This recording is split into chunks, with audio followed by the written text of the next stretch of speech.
Vamos a tener dos presentaciones, luego ustedes van a tener la posibilidad de revisar una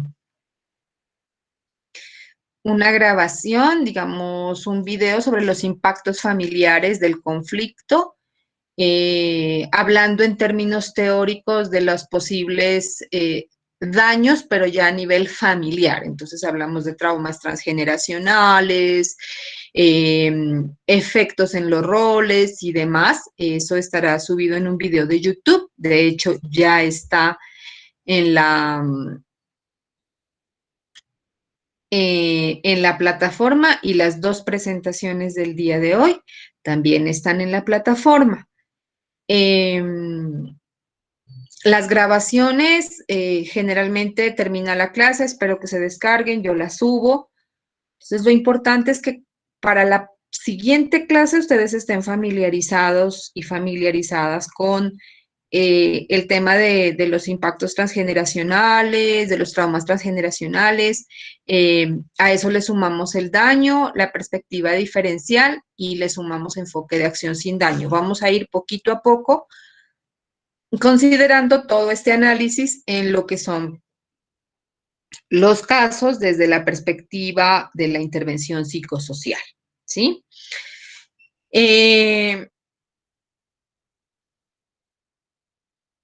Las dos presentaciones también ya están, entonces hacemos las dos presentaciones y les dejo el tiempo para que miren el video de YouTube, que es bastante cortico. Dependiendo cómo vayamos en el tema de las presentaciones, nos tomamos un descanso o seguimos, seguimos en la clase.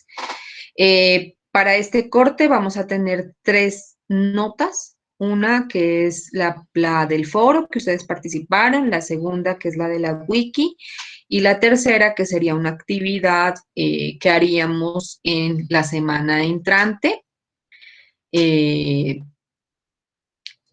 Ya definiremos cómo la vamos a hacer. ¿Les parece alguna observación? ¿Alguien me debe algo? Si alguien me debe algo, alguna actividad, por favor me lo dicen esta semana para dejarle algo para compensar la actividad en la que no pudo participar y demás, porque cuando ya ha pasado el tiempo, pues es mucho más complejo. Se pueden comunicar conmigo al WhatsApp.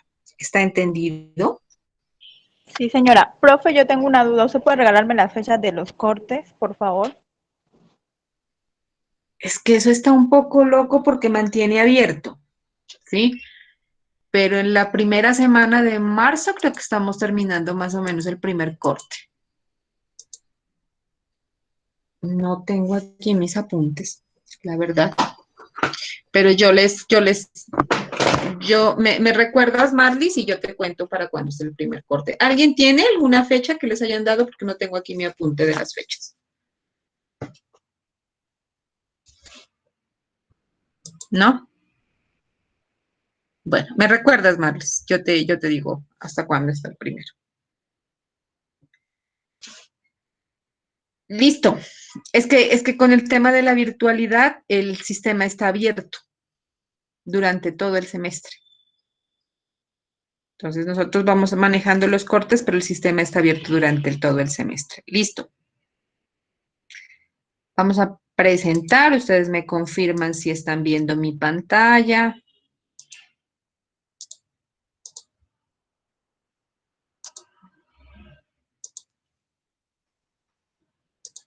¿Sí se mira? Sí, profe. Listo. Yo creo que algunos o algunas de ustedes habrán abordado esto conmigo en otros espacios académicos, por eso es como un brochazo general de lo que se debe tener en cuenta a nivel de los criterios diferenciales para la intervención, para lo cual retomamos el siguiente esquema para entender precisamente cuál es la intervención social desde la perspectiva del enfoque psicosocial que nosotros estamos manejando. Bueno, Lo vamos a entender de la siguiente forma. Cuando nosotros recibimos un caso, ¿sí? Coloquemos un ejemplo, ¿sí? Ustedes están atendiendo o reciben un caso que esté relacionado con acompañamiento psicosocial. Están haciendo un acompañamiento psicosocial en una entrega de restos, en una entrega digna de restos óseos de personas desaparecidas, ¿sí? Entonces, cuando les asignan a la familia que deben atender, ustedes entran en contacto con esa persona y se dan cuenta, por un lado, qué características tiene la familia, cuál era el vínculo que tenían con el desaparecido, ¿sí? Qué afectaciones tienen. Y eso los lleva a reflexionar sobre todo esto que yo estoy recibiendo. Cuando yo reflexiono sobre esto que estoy recibiendo, determino qué hacer. Entonces, el protocolo de la entrega de restos me dice que hay que hacer una atención inicial, que es necesario seguramente hacer una atención, una contención en crisis en compañía de nuestros compañeros psicólogos. Eso es acción. Ahora, yo actúo, veo cómo reacciona la familia, las personas, y de acuerdo a cómo están participando de esta entrega de restos, vuelvo y reflexiono, ¿sí? Reflexión, acción, reflexión, reflexión, acción, reflexión. La intervención siempre se va a dar en esa lógica. En una primera sesión, en una primera entrevista, yo recibo un caso, cuando voy a hacerla, me formulo unas hipótesis, actúo, derivo, intervengo, gestiono. Hago seguimiento y me doy cuenta cómo están las personas. Frente a esas nuevas actitudes o a la persistencia de cosas que puede que no quiera que estén sucediendo, reflexiono y vuelvo y actúo. Reflexión, acción, reflexión. ¿Entendido? ¿Preguntas?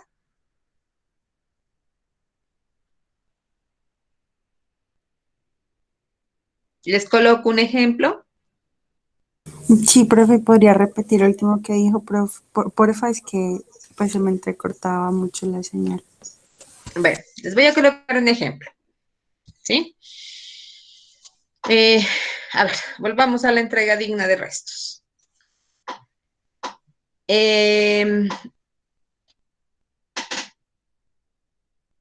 Participando en una entrega de restos, acompañando a la fiscalía precisamente y haciendo esto del acompañamiento psicosocial, me asignaron una familia del pueblo Aguá para entregarle, para acompañar, no para entregarle, yo no le entregaba, le entrega a la fiscalía, acompañar la entrega de los restos óseos de un familiar, ¿sí? Recibo el caso, me doy cuenta que la señora viene con la mamá del chico desaparecido, porque era un muchacho de más de 18 años, viene con su esposo, o sea, con el papá, y viene con su hijito, un bebé, ¿sí? Primera situación, es un poco complejo que ellos entiendan el protocolo teniendo en cuenta sus cosmovisiones, sus prácticas culturales.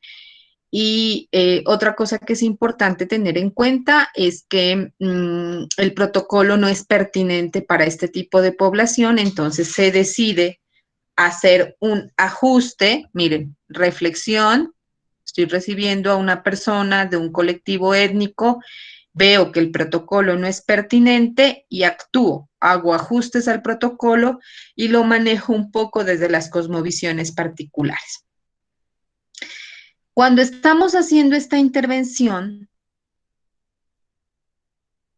nos damos cuenta que el bebé de la señora, el bebé, una cosa que nos damos cuenta aquí es que la señora no llora mucho, ¿sí?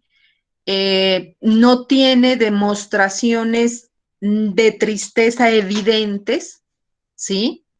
Por el contrario, asume las cosas de forma muy serena, muy, digamos, con mucha tranquilidad. De hecho, cuando está frente a los restos óseos de su hijo, ¿sí? Ella se muestra tranquila, identifica la ropa y dice, sí, eso era lo que llevaba puesto ese día. Bueno, ahora nos damos cuenta que el bebé empieza a tener vómito y diarrea.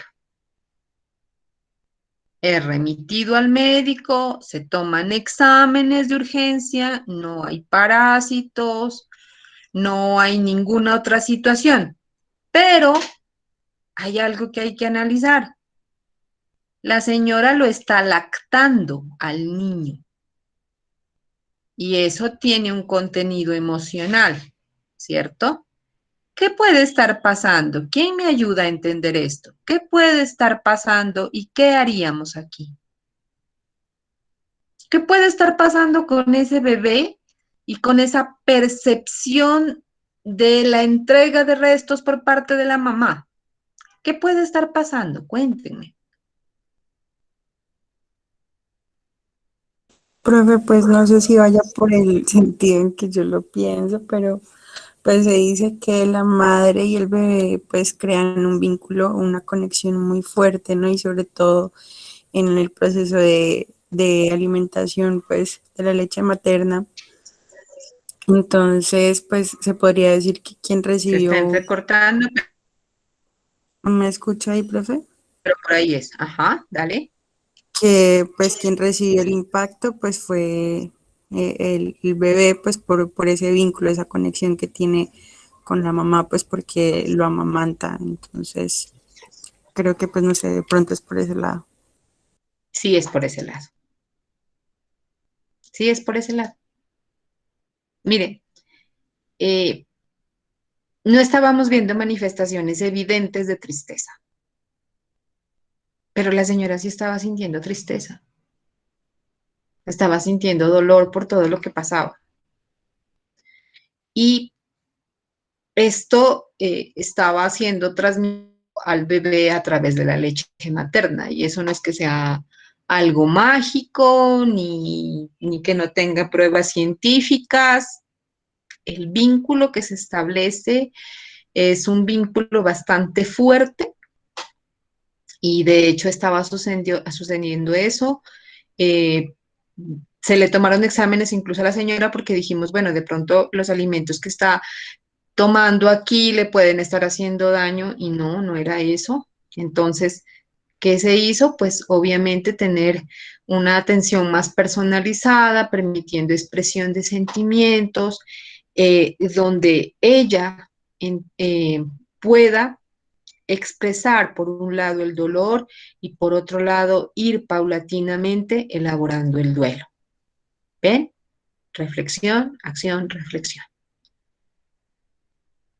Recibo información, actúo y frente a lo que veo, reflexiono y actúo. ¿Ahora sí quedó entendido?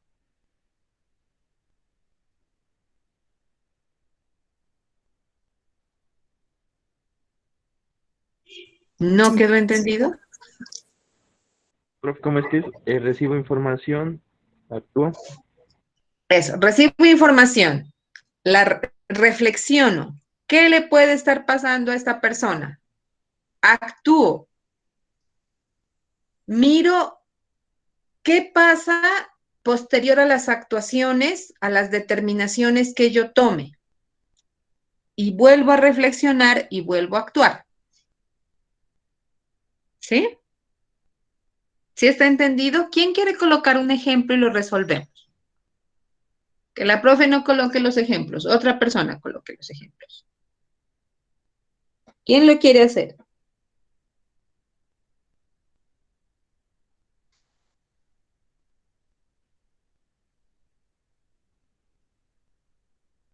¿Nadie? Así no sea de violencia, no importa. Otro ejemplo, cualquier otro ejemplo.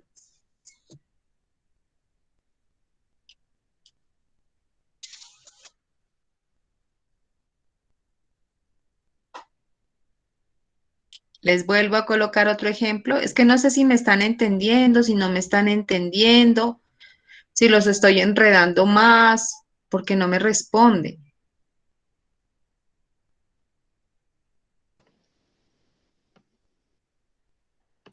Profe, Profe, usted ponga otro ejemplo, haga el favor. Ajá. ¿Alguien más quería decir otra cosa? sí, profe, yo le iba a decir que ponga otro ejemplo. Listo. Bueno, a ver, coloquemos otro ejemplo que no sea violencia sociopolítica. Eh, ya, listo. Tengo un caso de violencia intrafamiliar. Un niño llega golpeado, es remitido por el profe donde el trabajador social, la trabajadora social, llamó al niño de aproximadamente 12 años. El niño me dice, lo que pasa es que mi papá siempre que llega borracho me golpea, ¿sí? No es la primera vez, pero esta vez me golpeó en la cara y por eso el profe se dio cuenta, ¿sí? En otras ocasiones me golpean las piernas, me golpean los brazos. Listo. Frente a eso yo reflexiono qué le está pasando a este niño, hago la entrevista, pregunto sobre redes de apoyo, dónde vive y reflexiono sobre qué voy a hacer. Actúo. Cito a los padres del niño, hago visita domiciliaria, ¿sí? Cuando hago la visita domiciliaria, frente a esa primera entrevista, cito a los papás y no asistieron. Entonces hago visita domiciliaria. Hago la visita domiciliaria y no encuentro a los papás. ¿Listo? Actué. No encontré a los papás. No asistieron a la cita. ¿Dejo ahí las cosas? ¿O me pongo a pensar a veces en qué tengo que hacer? Me pongo a pensar en qué hago frente a esta situación porque este niño no puede seguir recibiendo golpes, ¿cierto? Entonces, frente a la evidencia de que yo cité, de que yo hice esto, hago esto de conocimiento de Comisaría de Familia, Policía de Infancia y Adolescencia o ICBF. ¿Quedó entendido? Sí, profe. Ahora sí ya. Sí, profe. Listo. En todo, en absolutamente todo, en individuo, en familia, en grupo, siempre va a funcionar así. Los procesos son así. Si yo atiendo a una persona, hago la intervención, lo remito, lo derivo, me doy cuenta que esta persona no fue donde yo lo remití. Empiezo a mirar qué fue lo que pasó, o sea, reflexiono otra vez y tomo decisiones y vuelvo a actuar. Siempre. Nuestros procesos no son totalmente, no son lineales, son dinámicos, obedecen a los cambios de las personas, a la dinámica, al contexto, a eso obedecen los procesos. En lo social, nosotros usualmente pues no podemos controlarlo todo como se pudiese hacer en un laboratorio, como se pudiese hacer en una tabla de Excel, donde podemos colocar fórmulas y demás. En lo social, las cosas son diferentes. Bueno, entonces, nosotros debemos tener en cuenta para la intervención, por un lado, la situación histórica y geográfica de las personas. Entonces, no va a ser lo mismo intervenir en un entorno urbano que en un entorno rural. No va a ser lo mismo intervenir con niños de un colegio de la ciudad de Pasto que tienen acceso a Internet y que pueden tener una tablet o un computador en su casa, a decirle a niños de un colegio de La Tola, donde no hay acceso a Internet, que se conecten todos los días por Zoom. ¿Sí? Situación histórica y geográfica. Lectura de contexto. Condiciones físicas y cognitivas. Es importante que ustedes, cuando hagan intervención, se coloquen los lentes de la diferencia, de la perspectiva diferencial en razón de existencia o no de discapacidades físicas, sensoriales, cognitivas. Y teniendo eso como base, pues obviamente vamos a desarrollar procesos de intervención más objetivos. Creo que en estos días ustedes veían que las mamás de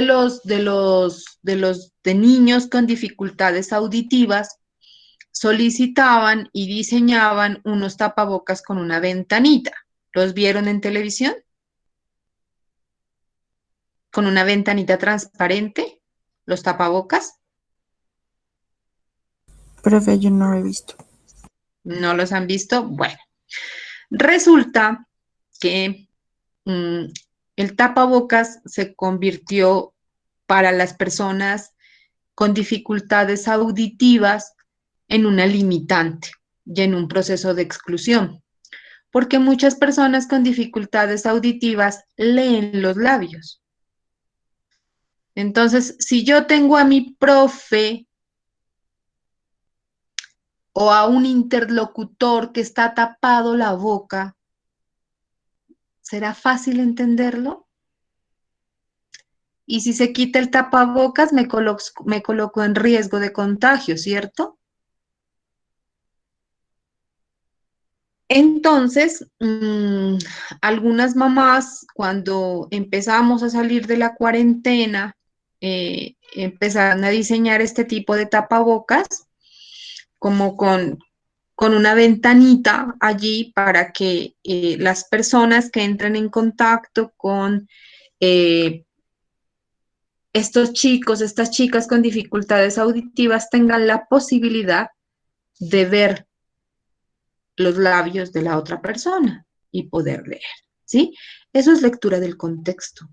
Esto es entender lo que le puede estar pasando al otro, que tenga que usar muletas, que tenga que usar silla de ruedas, que tenga un síndrome de Down, que tenga dificultades de aprendizaje, que tenga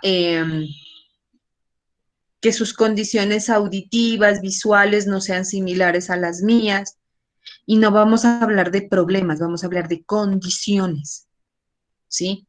Porque las personas, independientemente de su condición, logran entrar en contextos específicos y la connotación excluyente de estas personas ya pasó a un segundo plano. La normatividad en este momento favorece condiciones de inclusión. Entonces ustedes ahorita ya no ven, ay, hay que mandar al colegio al niño con síndrome de Down, donde están todos los que tienen síndrome de Down. Eso era una perspectiva excluyente.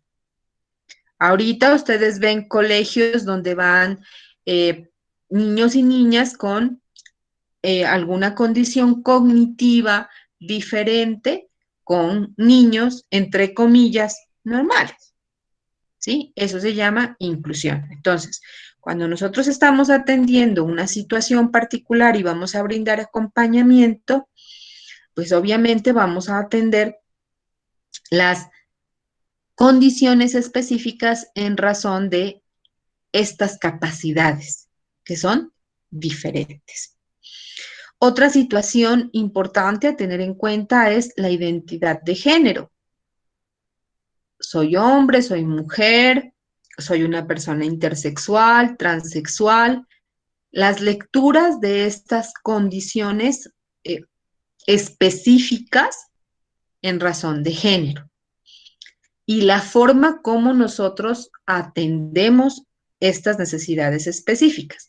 La orientación sexual, que es algo diferente a la identidad de género, porque la orientación sexual está relacionada con mis gustos en relación a sostener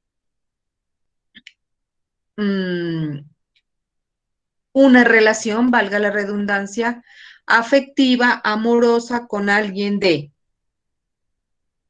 el mismo sexo, un sexo diferente, ¿sí? Entonces, aquí aparecen lesbianas, gay, transexuales, intersexuales, aparecen las personas queer, ¿sí? Los bisexuales, aparecen las personas travestis.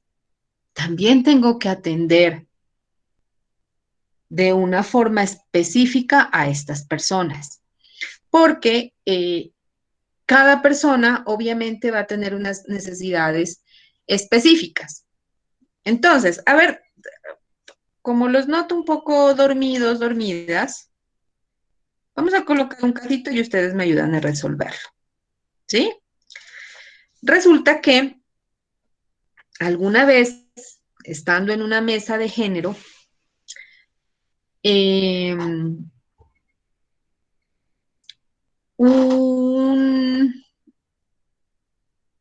un chico transexual, ¿sí? Nos dice, yo quiero tener libreta militar. ¿Sí?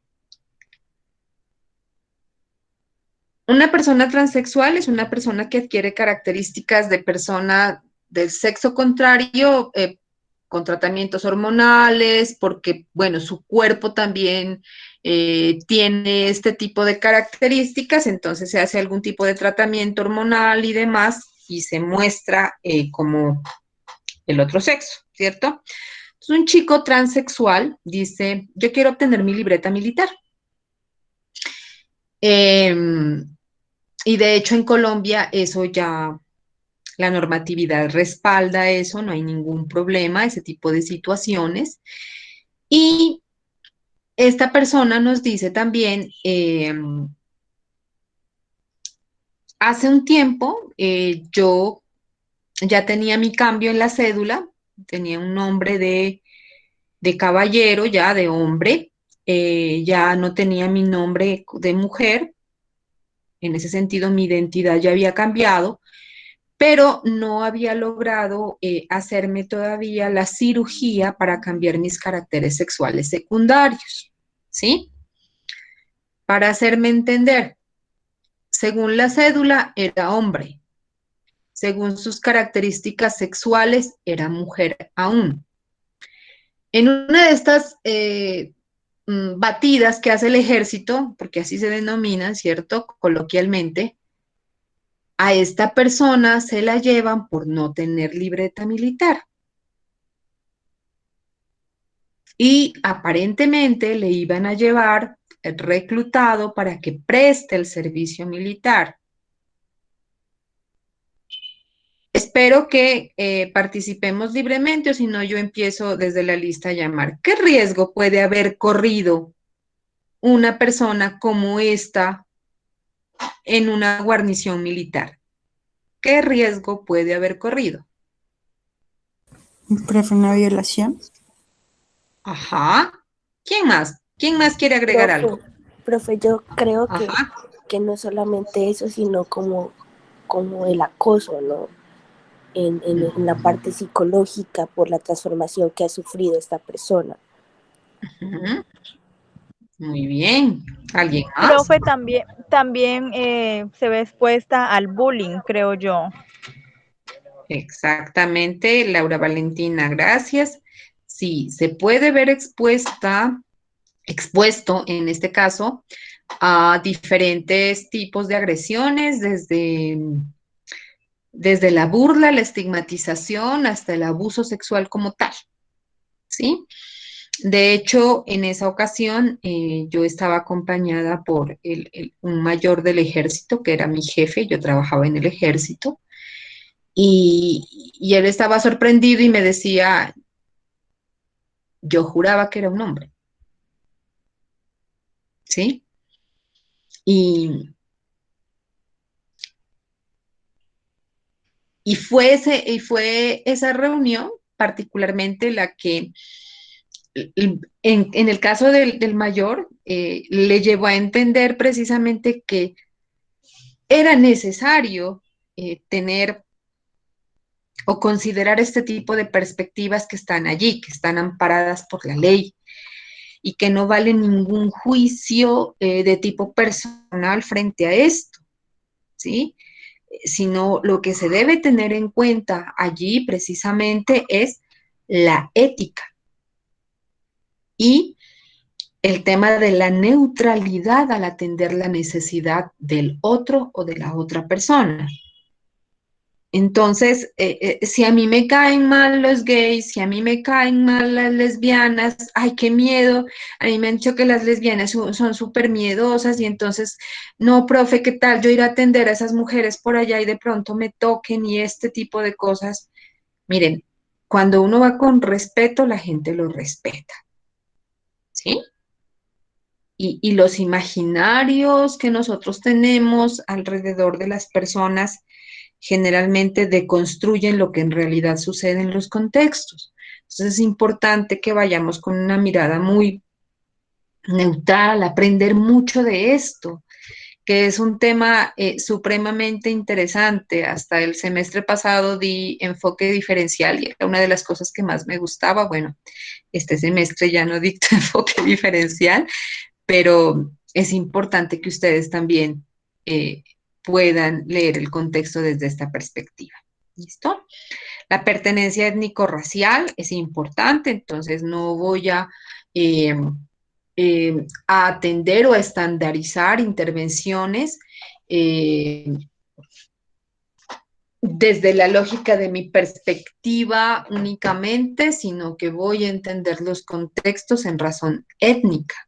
Entonces, si me encuentro con un colectivo étnico del pueblo rum, del pueblo gitano, pues los voy a atender dentro de las lógicas de sus cosmovisiones particulares.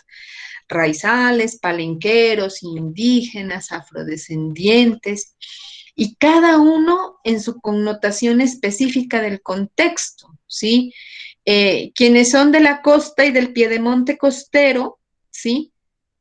Seguramente no me van a dejar mentir al decirles que hay diferencias entre los afros de Barbacoas y los afros de Tumaco. ¿Estoy mintiendo? ¿Quién es de Barbacoas? ¿Quién es de Tumaco? Repita la pregunta, profe. Que cuando hacemos lecturas del contexto, incluso dentro de las mismas pertenencias étnicas, hay que tener en cuenta diferencias geográficas. Les digo, ustedes no me dejarán mentir. ¿Es falso o mentira que entre los afros de Tumaco y Barbacoas hay diferencias, cierto? Culturales, a nivel de gastronomía, prácticas, ¿cierto? Los afros de Mosquera con los de Santa Bárbara y Iscuandé tienen algunas diferencias. Los afros de Tumaco y los del Chocó tienen las mismas prácticas. Respondan. No, son totalmente diferentes porque la cultura en cuanto a celebraciones y todo eso es diferente, la de Tumaco con la del Chocó. Eso. Y al interior del departamento de Nariño, ustedes se dan cuenta que también hay diferencia. Es más, pueden existir diferencias si una comunidad afro está a orillas del río que la que está a orillas del mar. Es diferente. ¿Sí? Y los pueblos indígenas, pues obviamente van a tener diferencias de acuerdo a su lengua, entonces no va a ser lo mismo tratar a los agua que a tratar a los pastos, no va a ser lo mismo tratar a los eperaras y a pidara que a los nasa, ¿sí? Ahí es donde yo quiero que ustedes entiendan que entender la diferencia es bien importante y saber leer la diferencia desde la perspectiva del acompañamiento psicosocial es importante. Y obviamente el tema socioeconómico basado específicamente en la vinculación laboral, en el estrato, en las condiciones que rodean el entorno, es importante tenerlas en cuenta. Y les he dicho, la vulnerabilidad no está dada por carencias de tipo socioeconómico únicamente, la vulnerabilidad social se da en cualquier espacio, en cualquier ámbito, vulnerabilidad social por presencia de una enfermedad, vulnerabilidad social porque perdí un trabajo y creo que a ustedes se los decía, el COVID-19 nos enseñó que todos somos vulnerables, ¿sí? Independientemente del dinero que tengamos, independientemente de la posición, la edad que tengamos, todos podemos enfrentarnos a un nivel de vulnerabilidad, viniendo de factores externos. Bueno, entonces lo que nosotros entendemos precisamente son esas variables de diferenciación que están en el contexto. Entendemos que cada experiencia es singular y frente a eso hacemos una lectura, una caracterización diagnóstica que es dinámica y compleja, que es cambiante, que tiene unas particularidades específicas y que frente a esas particularidades yo voy a actuar. ¿Está entendido hasta aquí? Sí, profe. Profe, ¿puede repetir la última diapositiva, por favor? La última, listo. Espérame. Ay, caramba. Espérame que la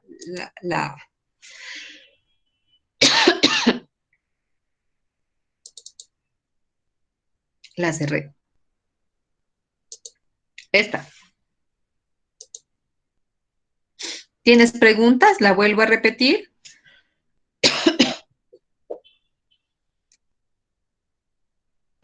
No, pero sí, sí entendí. Sino que no le alcancé a escribir completamente. Ah, listo. Ok. Qué chévere que estés copiando. Ya ustedes ya casi no copian, casi no usan los cuadernitos. Listo. ¿Preguntas? ¿Reflexiones?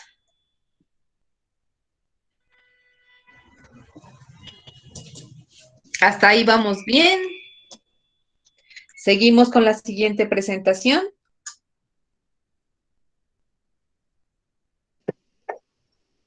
Sí, profe. Ok. Bueno, vamos a continuar entonces. Listo. Otro de los aspectos que nosotros teníamos en una de las clases anteriores, habíamos hablado de la importancia de incorporar el enfoque de acción sin daño a todo lo que es la perspectiva del acompañamiento psicosocial en diferentes entornos.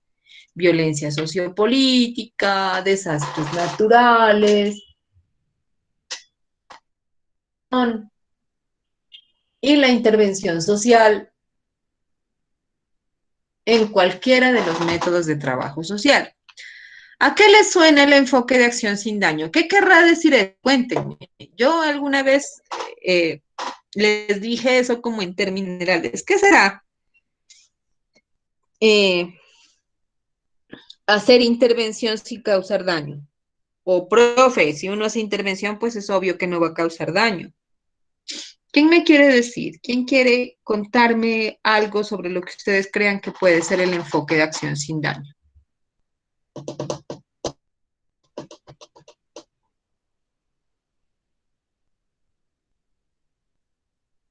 ¿Qué será?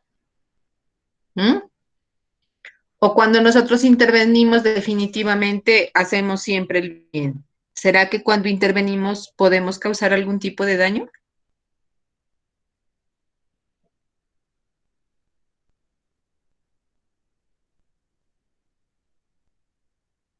Cuéntenme. Profe, pues, o sea, uno, pues cuando va a intervenir, uno pues siempre tiene en cuenta como el contexto o el ámbito donde uno se desarrolla, pero pues también es como importante tener en cuenta otros aspectos porque puede que estemos solucionando una cosa sin tener en cuenta que podemos afectar otra. Pues así lo entiendo yo, no sé. Ujú, muchísimas gracias. De hecho, todas las intervenciones, todo lo que nosotros hagamos, lo hacemos desde la lógica de la buena fe, de la buena voluntad, del compromiso. Pero cuando perdemos de vista eh, algunos de los aspectos, por ejemplo, que les contaba hace un ratico, ¿sí? Hay ocasiones en que hacemos intervenciones y causamos daños mayores, ¿sí? Entonces es importante tener en cuenta que también desde la intervención nosotros podemos causar daños. Cuando hacemos malos diagnósticos, cuando no queremos ir a hacer la visita, ¿sí? Cuando nos dejamos llevar por juicios subjetivos, lo que yo les decía hace un rato, ay, es que a mí los gays me caen mal, es que los indígenas sí son perezosos, ¿sí? Entonces yo por eso le voy a quitar el niño, le voy a hacer quitar el niño, porque es que yo sé que con esos indígenas no va a estar bien el niño. Entonces más bien que lo adopte una pareja de europeos. Eso es hacer acción con daño.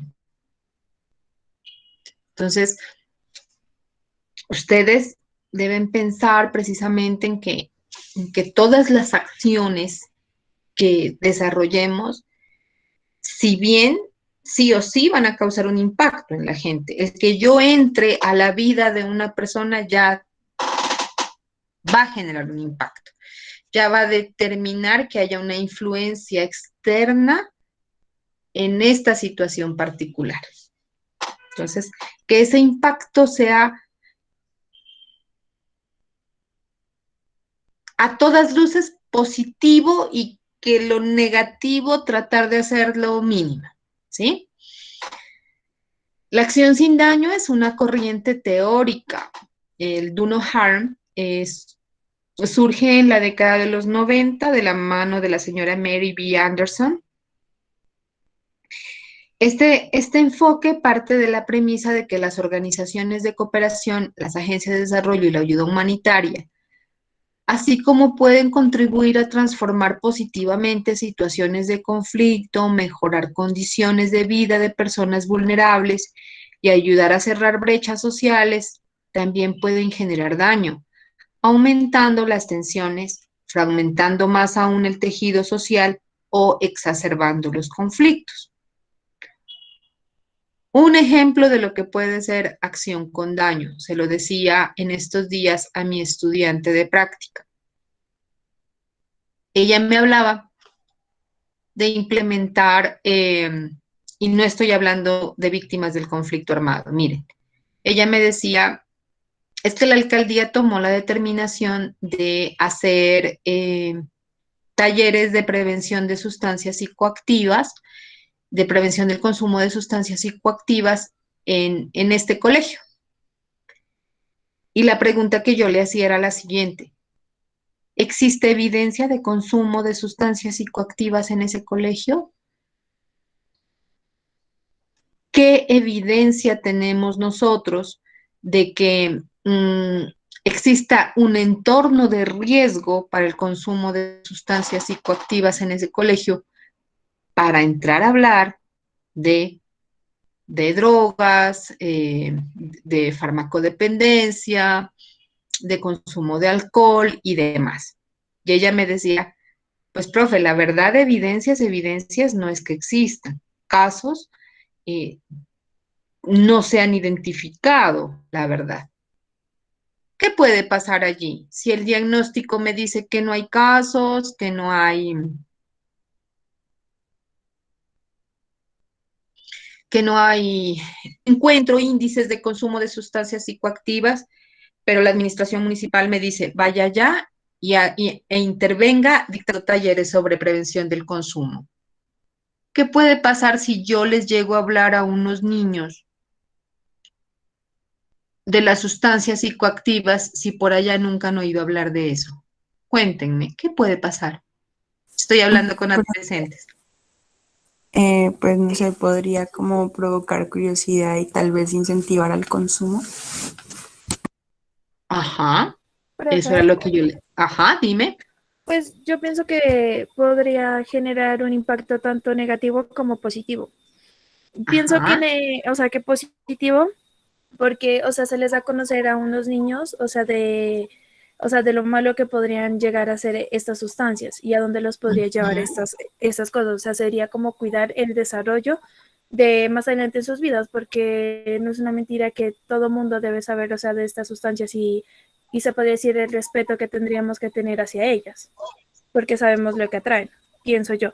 Y pues también, como dice mi compañera, podría ser también de manera negativa, porque como no hay conocimiento, podría incentivar como esa incertidumbre que podría haber en ellos. muy bien, así me gusta que no, que cuando ustedes, si se les presenta una situación similar y vayan a una alcaldía, tengan la posibilidad de decirle al alcalde, al secretario, a quien sea, pero yo pienso que lo debemos manejar de esta forma. Ya ustedes lo dicen. Es el manejo que yo le doy a la información, ¿sí? Si yo manejo irresponsablemente la información, ay, me están pagando unos tallercitos, chévere, yo voy a ir a hablarles allá de bazuco, de marihuana, de pepas, de, bueno, de lo que sea. Entonces estos niños van a ir a buscar lo que la profe que vino de Pasto me vino a enseñar, ¿sí? Que yo no lo conocía, entonces lo voy a ir a buscar. A diferencia de que si yo enfoco la prevención desde otras lógicas, ¿sí?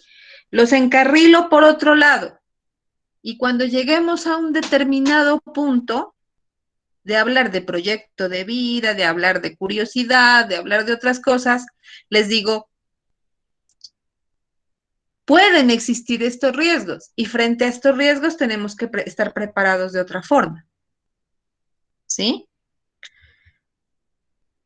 Ejemplos de acciones con daño, ustedes los encuentran en diferentes prácticas. Les voy a colocar la más triste de todas. ¿Por qué sería que en Colombia, después de implementar todo el tema del proyecto de salud sexual y reproductiva, aumentaron los embarazos en adolescentes? ¿Por qué creen ustedes que sucedió eso? Porque supuestamente tocaba hablarles, ¿cierto? De, de salud sexual y reproductiva, pero seguramente a ustedes lo que les llegaron a hablar fue de anticoncepción. ¿Estoy mintiendo o estoy diciendo la verdad? Profe, así fue. ¿Sí? Entonces me hablaron del condón, entonces me hablaron de las pastillas, me hablaron de la T, me hablaron de la pila, pero no me hablaron de autoestima, no me hablaron de mi proyecto de vida, no me hablaron de otras cosas que seguramente si le hubiesen hecho énfasis, no tendríamos tantos embarazos en adolescentes,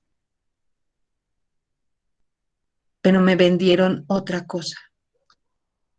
¿Ahora ya entienden lo que es acción con daño? ¿Qué acción sin daño? Sí, profe. ¿Sí? La política pública puede tener muy buenas intenciones. Los proyectos pueden tener muy buenas intenciones. Los programas pueden tener muy buenas intenciones.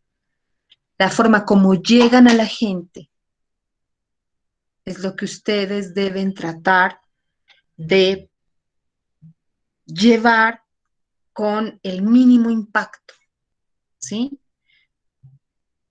Créanme, talleres de salud sexual y reproductiva, a ustedes les va a tocar en compañía de la enfermera, en compañía del psicólogo, de la psicóloga, del médico, pero démosle el enfoque que debe tener y no causemos un impacto negativo. Les dieron el curso de educación sexual y reproductiva, vinieron unas estudiantes de la Mariana y vea, 10 de las 25 muchachas que estudian allá resultaron embarazadas. ¿Sí? El enfoque, la forma como me apropio de la realidad, la forma como entiendo, que leo el contexto. Por eso esto tiene una lógica. Lectura del contexto, implementación. Reflexión, acción, reflexión. Les decía, este enfoque fue propuesto en los años 90 por el equipo de Collaborative for Development Action a partir de un análisis de las acciones de tipo humanitario en diferentes contextos. Lo que llevó a implementar la acción sin daño en el mundo fue lo que sucedió en Ruanda, ¿sí? En el conflicto en Ruanda. En Ruanda se enfrentaron los Tutsi y los Hutu y la cooperación internacional había entregado unos machetes, ¿sí? A uno de estos grupos, con el ánimo de propiciar algunas acciones de tipo productivo, cuando el conflicto estaba exacerbado. Resultado final de la operación, los machetes fueron utilizados para que unos decapiten a otros, ¿sí? La intención fue la mejor, pero no hubo una lectura del contexto donde determinara precisamente que la violencia estaba tan exacerbada, los odios eran tan fuertes, que seguramente esos machetes pudiesen haber sido utilizados como fueron utilizados de otra forma y no desde el plano productivo como se esperaba. Eso llevó a reflexionar sobre las acciones que hacemos y a entender que es posible causar daño desde los impactos. En el contexto colombiano, el enfoque de acción sin daño es muy importante, no solo desde la perspectiva de la violencia sociopolítica, sino desde la perspectiva de entender nuestra diversidad étnica, sociocultural, de entender que somos un país con diferencias marcadas en diferentes ámbitos. Entonces, es importante entender la relatividad cultural y contextual de las nociones de bienestar, de buena vida y desarrollo y la acción humanitaria. ¿A qué me quiero referir con eso? Ustedes me han escuchado hablar a mí de la relatividad del bienestar. Lo que es bienestar para mí no es bienestar para Valentina. Lo que es bienestar para Valentina no es bienestar para Marlis, ¿sí? Van a ser cosas diferentes. Lo que es bienestar para Ani Gordillo no es bienestar para Diego, que vive en Tumaco, que seguramente le gusta ir a la playa. A la profe Ani, el sol no es que le guste mucho, entonces no va a ser una sensación de bienestar. ¿Sí? ¿Entendido? Relatividad del buen vivir, relatividad del bienestar. Por eso las lecturas del contexto son específicas. Los dilemas y tensiones en el campo humanitario y el desarrollo, las pretensiones de homogenización y subvaloración de la diferencia. Estandarizar en la intervención social no es tan ético, ¿sí? Estandarizar, porque yo hice esto en un caso similar, no es lo más recomendable. Es importante que las lecturas de los casos sean específicas y obedezcan a las necesidades de ese caso en particular, así sea supremamente parecido a un caso que ya atendí. Entonces, es entender la diferencia y las particularidades. El valor del conflicto en las sociedades, sus expresiones y su relación con la construcción de paz. Desconocer, ignorar o subestimar el conflicto, ¿sí? Se lo decía a una estudiante que me escribía esta mañana y me decía, yo le decía, es necesario actuar ya en eso que tú me estás comentando. Y él me decía, ay, no, profe, esperemos a ver qué sucede. No. Subestimar, ignorar, desconocer, no. Y respetar, ¿no? Respetar prácticas propias. No por el hecho de que nosotros hayamos estudiado, de que tengamos formación, tenemos la verdad revelada, ¿sí? Y vuelvo y se los digo, lo que es adecuado para mí puede que no sea pertinente para los otros, ¿sí? Entonces, cuando yo les colocaba el ejemplo de la entrega de restos para el pueblo Agua, la fiscalía tenía un protocolo y ese protocolo era fruto de la investigación que ellos habían hecho de tantos años de entregas de restos. Pero cuando lo vinimos a aplicar acá y cuando lo aplicamos con un pueblo indígena, el protocolo no dio los resultados que se requerían, porque no había tenido en cuenta los criterios diferenciales. El valor de las identidades individuales y colectivas, los enfoques diferenciales y el manejo sensible al riesgo. Es lo que yo les he dicho, la sensibilidad frente a los entornos, la sensibilidad que nosotros podamos tener en las lecturas de las realidades específicas. La perspectiva de género, la perspectiva étnica, la población en situación de discapacidad, el manejo sensible de los riesgos y desastres con el uso de todos estos lentes. Los lentes del género, los lentes de la orientación sexual, los lentes de la diversidad étnica, de las condiciones de discapacidad y demás. La distinción y la complementariedad entre los ámbitos materiales, psíquicos y espirituales. Miren, importantísimo, lo psicosocial nos enseña a entender que las personas funcionan, las sociedades funcionan integralmente, ¿sí?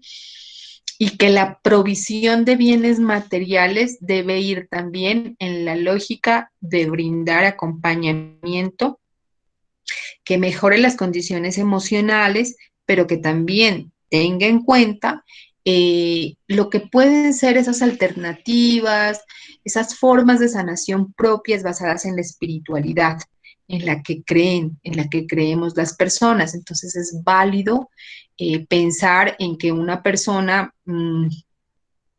quiera, digamos que quiera recurrir a una práctica espiritual para sanar, para asumir una forma de afrontamiento frente al duelo. Eso es válido, respetable, siempre y cuando no vaya a atentar contra la dignidad de las personas. La perspectiva psicosocial, la acción sin daño y el fortalecimiento organizacional siempre van a ser una estrategia de construcción de paz desde la perspectiva como nosotros lo estamos abordando, ¿sí? Que es entender esas realidades y esas dimensiones humanas con esas lecturas específicas. Las tensiones éticas y políticas de la acción sin daño y la construcción de paz. Cuando nosotros tenemos en cuenta este tipo de perspectivas, la de derechos, la diferencial y la de acción sin daño, siempre van a haber tensiones éticas. Y se los decía yo hace un rato, cómo la intervención suele poner en juego las cosas en las que yo creo, lo que yo pienso, lo que yo siento. Creo que a todo el mundo le he contado cuando a mí me dijeron que tenía que atender paramilitares, para mí fue completamente difícil, complejo. Aprendí a hacerlo y aprendí a entender la dimensión humana, aunque la tensión ética en ese momento fue bastante compleja para mí, pero digamos que se pudo hacer, que se pudo superar esa condición de mis imaginarios frente a lo que pensaba de las estructuras de paramilitares, porque venía de atender víctimas de masacres y demás, y la dimensión humana que llegué a entender de estas personas que alguna vez estuvieron vinculadas a estas estructuras. Entonces, la tensión ética seguramente va a estar allí, va a estar presente, pero tenemos que desarrollar esas estrategias para aprender a manejarlas y atenderlas. La acción sin daño es un enfoque ético y político y está relacionado directamente con la política pública, lo que yo les decía hace un rato, cómo esas esos programas, esos proyectos bajan al territorio, pero desde una lógica de un impacto negativo mínimo y más pensando en cómo responder a las necesidades del contexto. ¿Alguna pregunta hasta aquí? ¿Está entendido por qué es pertinente el enfoque de acción sin daño en Colombia?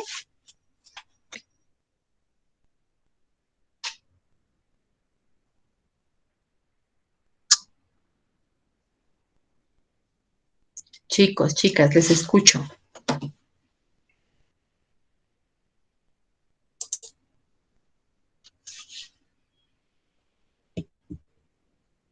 ¿Está entendido o hay dudas?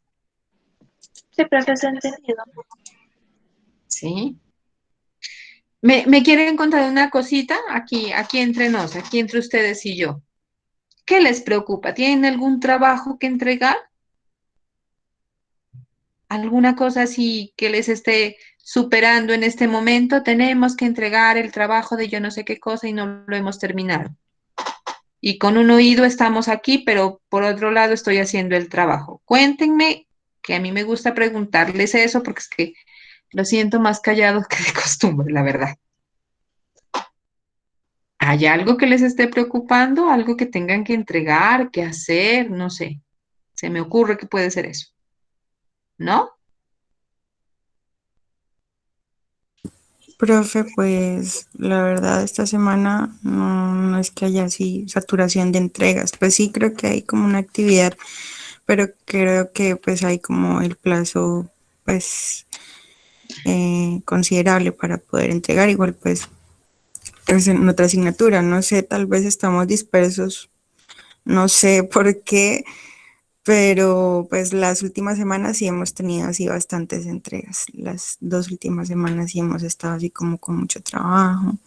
Y no sé, tal vez pues el hecho de estar estudiando virtualmente nos tiene así como todos, como que, bueno, no sé, dispersos. Pero pues no sé, yo supongo que los demás compañeros si estén escuchando tal vez no quieren como contestar o algo, sino pues solo escuchar, no sé. Gracias, Valentina. ¿Alguien más? Por lo menos digan algo en su defensa. Díganme, profe, no nos gusta su clase.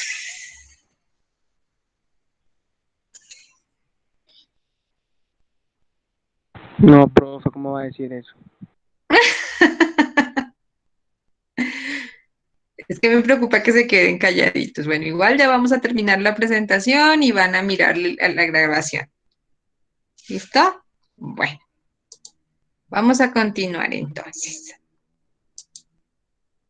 Bueno, en Colombia el enfoque de acción sin daño se tiene en cuenta teniendo como base que la confrontación armada en nuestro país ha determinado que el conflicto que nosotros enfrentamos es un conflicto de larga duración y es deshumanizante. Esto nos lleva a entender que los impactos directos o indirectos en nuestras vidas son muy marcados, se evidencian en diferentes aspectos de la propia vida, en los miedos, en los temores, en la misma dinámica, en los lenguajes, en la forma como nos relacionamos. Por eso es importante tener en cuenta el enfoque de acción sin daño. Es un conflicto ampliamente degradado. Ustedes saben que desafortunadamente el conflicto colombiano,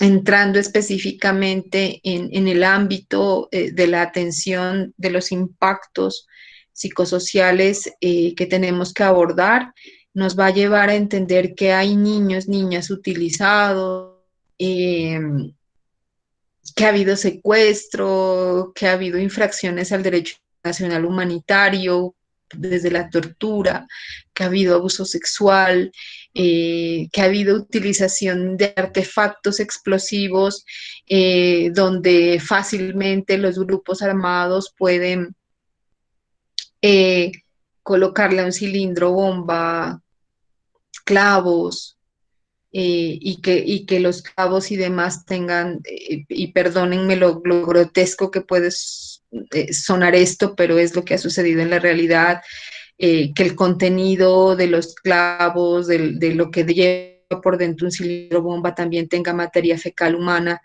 de manera que cuando esto entra al cuerpo de una persona, pues obviamente si no lo mata el impacto, la infección le va a causar mucho daño. Acciones del Estado, tristemente, que han sido cometidas y son las ejecuciones extrajudiciales, y ustedes ya han oído hablar a la JEP de eso en esta semana. Entonces, es un conflicto degradado, ¿sí? Donde aquí no hay respeto por derechos humanos, aquí no hay respeto por el VIH, por el Estatuto de Roma, por absolutamente nada, donde ninguno de nosotros está exento de que le pueda suceder algo, ¿sí? Por eso es importante tener en cuenta el enfoque. Es un conflicto con efectos diferenciados, donde han sido más afectados los entornos rurales, los colectivos étnicos, que tristemente enfrentan problemas históricos a nivel estructural, ¿sí?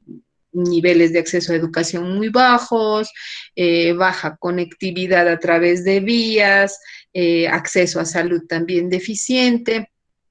Entonces, todo esto hace precisamente que sea necesario leer nuestro contexto de otra forma. Un conflicto armado en medio de una alta impunidad, ustedes saben que las cosas siguen pasando, que los asesinatos siguen sucediendo y a nivel del juzgamiento o a nivel de soluciones que se puedan presentar, no vemos salida. Que es un conflicto con claras expresiones diferenciales regionales. Entonces, ustedes saben que en otra época el tema de la exacerbación del conflicto le tocó vivir a otros departamentos. Desde hace algunos años, nuestro departamento Nariño lo está enfrentando con un saldo bastante trágico, con masacres, con asesinatos, y que fue un turno que tristemente le tocó vivir a otros departamentos antes y que a veces se vuelve fuerte en unos sitios, menos fuerte en otros. Eso hace que lo entendamos desde esas diferencias regionales. El enfoque entonces tiene varios puntos de partida teniendo en cuenta nuestras realidades. La constatación de que la intervención hace parte del contexto, o sea, si nosotros intervenimos, ya estamos dentro del contexto y por tanto tiene la potencialidad de generar daños o de aportar a la construcción de paz. O es lo uno o es lo otro, ¿sí? O nosotros generamos esas transformaciones interesantes que contribuyan al crecimiento de las personas, a la formación de las realidades sociales, o el impacto que generemos desafortunadamente tenga efectos negativos. Es necesario que la lectura cuidadosa, hacer una lectura cuidadosa de los contextos en los que se interviene, creo que es lo que les he venido reiterando. Hace referencia a la ética de las acciones, la cual es una adición que le da una identidad especial al enfoque en nuestro país. Entonces, ser transparentes, neutrales, entender las realidades sociales sin hacer juicios, sin juzgar, entender la dimensión humana de las personas y lograr un nivel de empatía tan interesante que me permita entender qué le puede estar pasando al otro, eh, quitándome precisamente como esas visiones que puedan eh, juzgar, ¿sí? Señalar algo sin entender a profundidad lo que puede estar sucediendo. El imperativo de que ante la evidencia de cualquier impacto negativo o daño identificado es necesario y también posible proponer opciones que lo mitiguen. Si yo veo que una intervención que estoy haciendo está causando un daño, que está causando un problema, es importante hacer ajustes y es posible hacer ajustes eh, de forma oportuna. Y si yo me doy cuenta y dejo que las cosas sigan sucediendo y después yo digo, yo sí decía que eso estaba como mal, pero si ve, entonces ahí ¿qué se va a hacer? Toca dejarlo así, ¿sí? Entonces es importante que ustedes vayan haciendo ajustes en el tiempo. ¿Listo? Bueno. ¿Dudas? preguntas. Por lo menos cuéntenme qué les pareció el enfoque de acción sin daño. ¿Difícil? ¿Complicado? ¿Fácil? ¿Interesante? Profe, pues me parece interesante y pues fácil de entender, pero yo me pongo a pensar el momento en que uno haga parte como de esos proyectos o de esas políticas y al momento de ejecutarlo y encontrar como la manera en que no se genere un daño, así como usted ponía el ejemplo de la educación sexual y esas cosas, pues no sé, como pensar a cabalidad todo para que no se genere algún efecto secundario negativo, pues sí es como un poco complicado. Pero pues entender la clase sí estuvo fácil para entender. ¿Listo? ¿Alguien más? ¿Qué le pareció el enfoque de acción sin daño? Leslie, Tatiana, Erazo. Pues sí, profe, como dice mi compañera, es fácil de entender, o sea, el enfoque, pero yo considero que también es como de mucha responsabilidad. O sea, porque no es fácil, o sea, llegar a hacer una intervención, no es como que, sí, ya llegamos y punto, ¿no? O sea, el análisis que se hace y, o sea, identificar todas las problemáticas que tiene la región, o sea, para mí, pues sí, o sea, sí es un poquito complejo para no hacer más daño del que ya hay en ese lugar. El que ya se ha causado, ¿no? ¿Alguien más? Para quienes viven en Putumayo, la Universidad Nacional abrió hace poco la especialización en acción sin daño para que pueda ser cursada, creo que desde Puerto Asís. Entonces, es súper interesante trabajar desde este enfoque. Entonces, quienes vivan allá y cuando terminen su carrera quieren hacer este tipo de especialización, es bastante chévere, la verdad. Ahí ya les estoy motivando para que lo hagan. ¿Listo? Bueno, entonces, en la plataforma les dejé un videíto, ¿sí? Les dejé espérenme, yo les digo cómo aparece. Herramientas psicosociales. Aparece como impactos familiares y resiliencia, ¿sí? Lo que yo espero es que ustedes lo puedan ver. Es una clase, es la clase de impactos familiares subida a YouTube, como usualmente lo sé hacer, para que vayamos variando un poco todo este tema del manejo conceptual. Estas primeras clases suelen ser un poco más pesaditas porque hay que apropiar varios conceptos, por eso trato como de variar, ¿no? Entre lo que puede ser la cátedra magistral y lo que puede ser también el video. Entonces, allí está, espero que lo miren, que tengan en cuenta esto que hemos visto el día de hoy, enfoque de acción sin daños, perspectiva diferencial, y empiecen a mirar lo de los impactos familiares, el trauma transgeneracional y demás, y vayamos teniendo como estas visiones desde esta lógica conceptual para abordar casos a futuro, ¿sí? Entonces, la propuesta es que puedan revisarlo, que puedan echarle un ojito después al video de la clase y en la semana entrante, en las horas que tenemos, vamos a abordar unos casos y los vamos a resolver teniendo en cuenta estas perspectivas. Y allí terminamos nuestra primera unidad y empezamos ya a abordar técnicas de intervención psicosocial. ¿Entendido? ¿Estamos de acuerdo? Sí, profe. Sí, profe. Listo. Ok. Bueno, entonces vamos a ver por favor el contenido de este video. Yo voy a estar atenta a cualquier situación. Ustedes todos tienen acceso a la plataforma. Les coloco el enlace de YouTube en el chat. Sí, profe, por favor. Sí, profe, mejor. Listo. Ahí está. Revisen, por favor, si lo pueden abrir.